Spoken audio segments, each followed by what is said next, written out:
What's going on, guys? Tobin here with you. Thanks for checking us on out. You like the Tobin and Leroy radio show? Check us on out on our YouTube page over there. I'll put the link in the bottom there. You guys can go and check out all the silly sauce with my boy Leroy. We have fun every single weekday from 10 a.m. to 2 p.m. with boots on the ground at the Heat's house for the Toronto Raptors. They fell to 1-3 Miami in their even worst offensive performance of the season. They only put up 90 points. They got outscored 27-14 in the fourth quarter.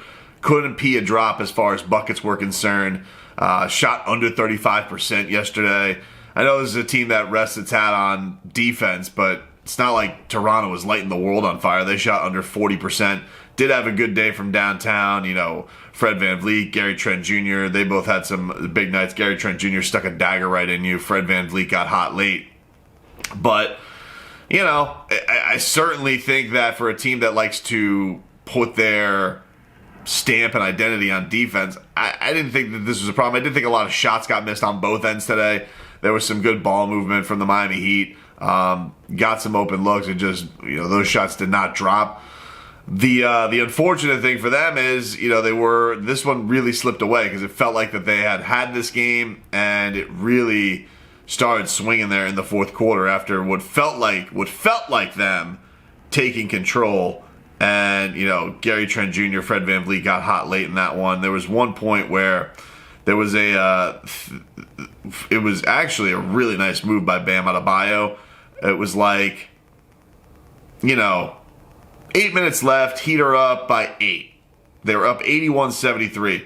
And Bam gets a rebound, puts a sick move, and kicks it out to Haywood Highsmith, misses the three. Gary Trent Jr. comes back, he hits a three, makes it 81-76. So you have a huge swing of points there, and what I thought was a well-executed play by Miami. And Toronto just kind of starts going on a run from there. Pascal Siakam gets a couple free throws, Precious Achiuwa, he gets a dunk. And, you know, that's really where the game, I thought, for me, swung. Which is unfortunate that the Heat weren't able to, you know, lock things down there. I'll say this, you know, after a few games, you know, there's going to be a lot of panic, obviously, in Heat Nation. That's what Heat Nation does. They get a little bit crazy with it. And people are wondering, well, is it time to panic? Is it time to be concerned? I'm not panicked. I'm not concerned. I will say this, though. I will say that for the Run It Back project, after 4 games, not impressed. I think that's the level that I'm at. I'm not impressed. I don't think that there's been a consistent game of good basketball. I think I would have felt a little better if Saturday looked cleaner throughout, and obviously there was a lot of drama with the brouhaha that went down between Caleb Martin and Christian Koloko. But I would have liked a little bit more of a through line from there. And then you think about the idea that, you know, Toronto didn't have Scotty Barnes, so you weren't able to pull out any wins there in a situation where, you know, they have a pretty significant disadvantage. Yeah, there was a game here today. You didn't have Caleb Martin. They don't have the reigning Rookie of the Year. And that should still be a game, I think, that you're good enough to win. Look, Toronto's really good. Don't get me wrong. And we said this going into the season. It's a really good Eastern Conference. There's not a lot of easy days. These are 3 teams that these are 3 teams that you took on. I think 2 for sure everybody thinks is going to be in the playoffs. Chicago, you know, are not bums. I don't know if anybody really takes them seriously as contenders. Chicago, to me, is probably the most disappointing loss so far this season. But this one felt like the most that slipped away. You know, Chicago, in all honesty, after halftime, they kind of drubbed you. DeMar DeRozan kicked your ass. This one, it really felt like, you know, the missed threes started really getting to Miami.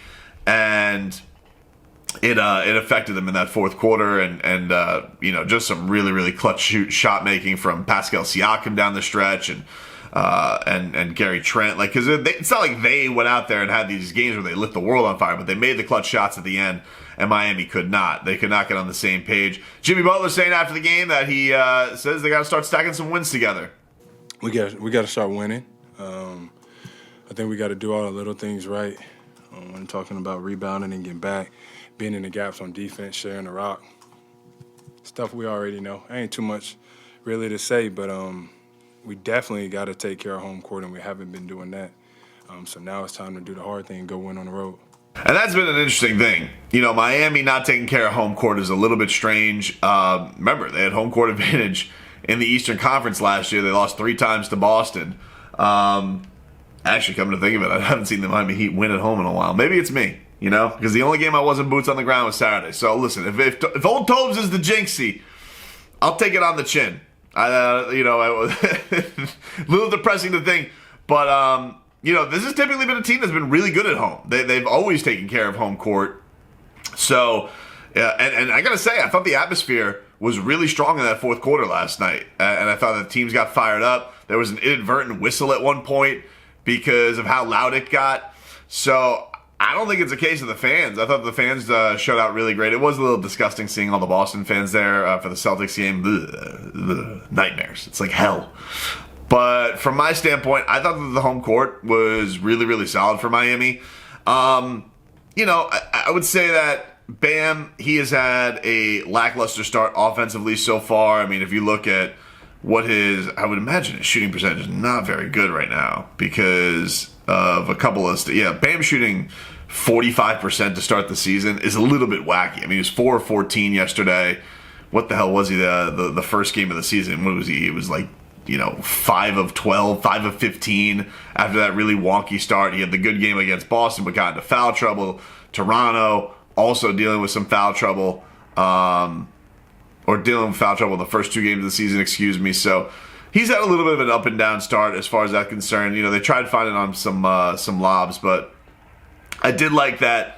He got to the line a bunch. Tyler got to the line a good handful last night. Jimmy Butler, I thought Jimmy Butler played a really good game. Jimmy Butler with 26 points and 8 rebounds, but I thought also knew the time of when to, he really, I thought, flipped the game on its head in the third quarter with getting to the free throw line and dictating everything from that standpoint.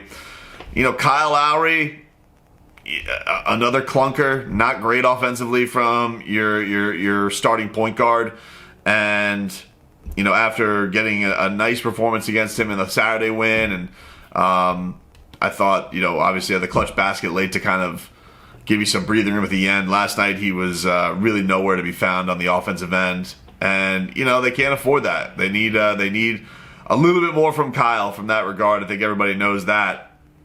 One of the things that I did like seeing yesterday from Tyler Hero was he had 22 points, 15 rebounds from Tyler, which tied a career high for him. And he said that this is something that he knows is a really big part of his game. I've been rebounding since I was forever. I love rebounding. Bam doesn't like me because I rebound. But the emphasis on this game or the last 2 games was, really getting there and rebound because of the length they have and the activity they play with. But ultimately, the head coach, knowing that the performance has to get better and they got a big challenge ahead up on the road. Yeah, I mean, they were putting the ball on the floor. It was mostly Siakam collapsing our defense. We just weren't great on those reads, whether we were sometimes overhelping or sometimes, players like that will draw extra defenders and the next guy has to rotate. We just didn't scramble enough out of those drives. And they made shots. They made some shots, big shots down the stretch, even the ones that we were defending pretty well. I mean, Trent's shot in the corner was not an easy shot. I thought we defended that possession very well and scrambled. And then offensively, I'll have to look at it. They jammed us up on a few possessions, but, we had some looks throughout the course of the game. And we weren't able to knock some of those ones down, some of the easy ones, or not the easy ones, but open ones. And we also had opportunities at the beginning of the fourth just to really kind of extend that, maybe see if that could go from 6-7 points to 10 points, and sometimes a couple shots here or there, can get you there. All in all, not panicking, 1-3, but yeah, it has not been an impressive start by any means. I don't think that they have played a whole game of really, really good basketball. I think that they've had some pockets. Probably the best was Saturday in the first half against Toronto. But you go out on the road now and you're taking on a Portland Trailblazers team that is 4-0. You take on the champs and the Golden State Warriors. And then you got the Kings to wrap things up in a early Western Conference swing. Now, they've gotten off to a lousy start, but you would love to find a way, and this is the challenge of going on the road, if you could take 2 or 3 here to come back home. And then you got, the Warriors again, the Kings again. I always feel like, these trips can be an opportunity, but particularly, right now where we face a little bit of adversity, I don't think anybody would have anticipated, starting out with this home stretch that we'd be 1-3. That's sometimes the nature of this league. It's tough. You can't just mail in victories. You have to earn them, and sometimes things don't go exactly how you want them to go, and these are opportunities to come together and develop some collective resolve. And then when we get on that plane tomorrow, yeah, of course, it's human nature. You're thinking, these are not easy games that you're going out there for. And in a perfect world, we would be going out there, 4-0. But that's not the case. And so we have to rally around each other. There's not going to be anybody else but us out there. And this is an opportunity for us to really start to connect, face some adversity on the road, and hopefully grow from that and get some wins. It's hopefully this is some galvanizing for the team. They can kind of put it all together with each other. The one interesting thing that I will say was you did see Jae Crowder yesterday on social media, saying be back soon. And first guy I saw that like it, because I saw this thing as it first came out, old Jimmy Buckets liking that immediately. And I don't know how I feel about trading Duncan Robinson for Jae Crowder. I think Duncan Robinson's had a pretty good start to the season, to be honest with you.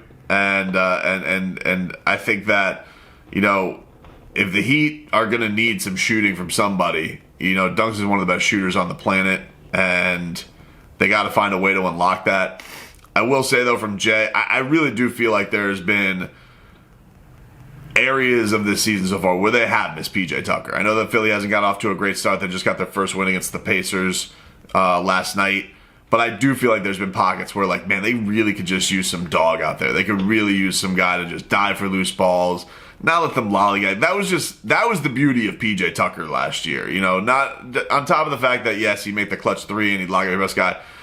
Diving into the stands to start a fast break. He just always felt like he was that spark. I don't know if they necessarily have that right now. I think that they need a lot of that from Bam. I think that they need to get a lot of that. It's tough to ask, Bam and Jimmy, they are your best players. They're your best defenders to also be the guys who spark those little things. But the one thing I think a Jae Crowder could bring is a little bit of that. And for me, what's been tough is they lose Bam Adebayo, and the defense really does feel like it falls apart, in the backup big minutes.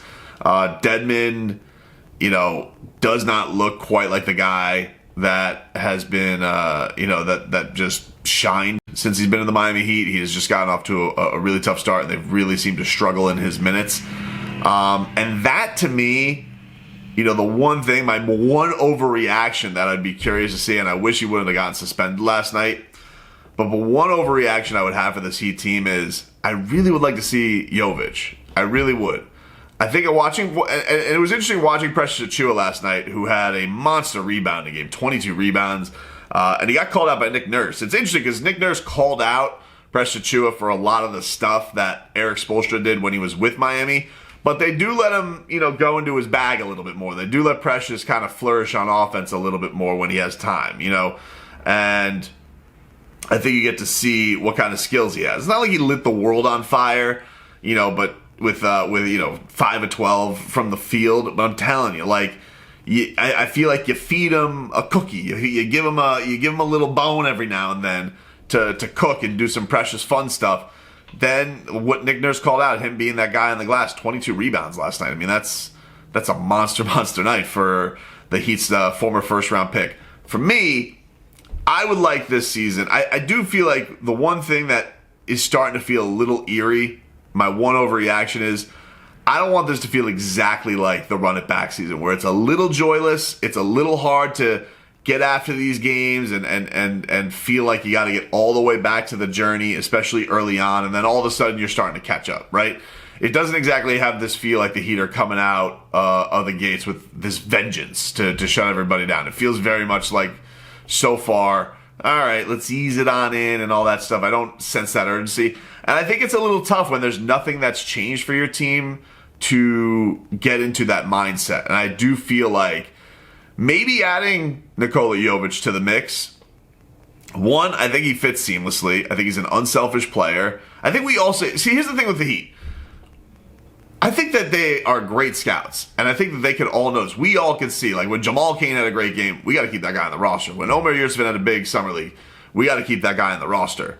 And I do think that, Omer, having him back, I think is definitely going to help. Although I am concerned that, this ankle injury, this has been a while off, so I hope that he is okay. And then we have not seen Vic yet, even though he is warming up before every game. You do see him out there doing some things on the floor. But I do think that Jovic looks like he can hang. And I would hate to go through this season, even if he's 19 years old and he's not through their strength program.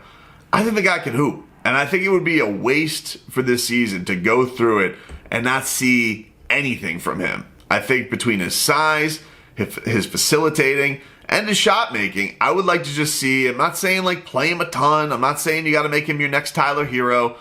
But if you're telling me there are certain matchups, and I know he wasn't available last night, but if there's certain matchups out there, I would really like to see what the kid's got to add to this team. I was skeptical. I was like, what's he going to do this year? But we all saw in the preseason, the kid fits like a glove. Like when he had those minutes with the starters, I got the goosies, dude. I really like seeing it. And I do think that having that extra spark, that extra wrinkle, can just infuse a little something into the team. I really, really do. So, I don't know. That's kind of my overreaction to the first 4 games. But I'm excited for the West Coast trip. I think that these things can always be good for a team that's struggling a little bit to kind of rally the troops. But, unimpressive first 4 games for sure.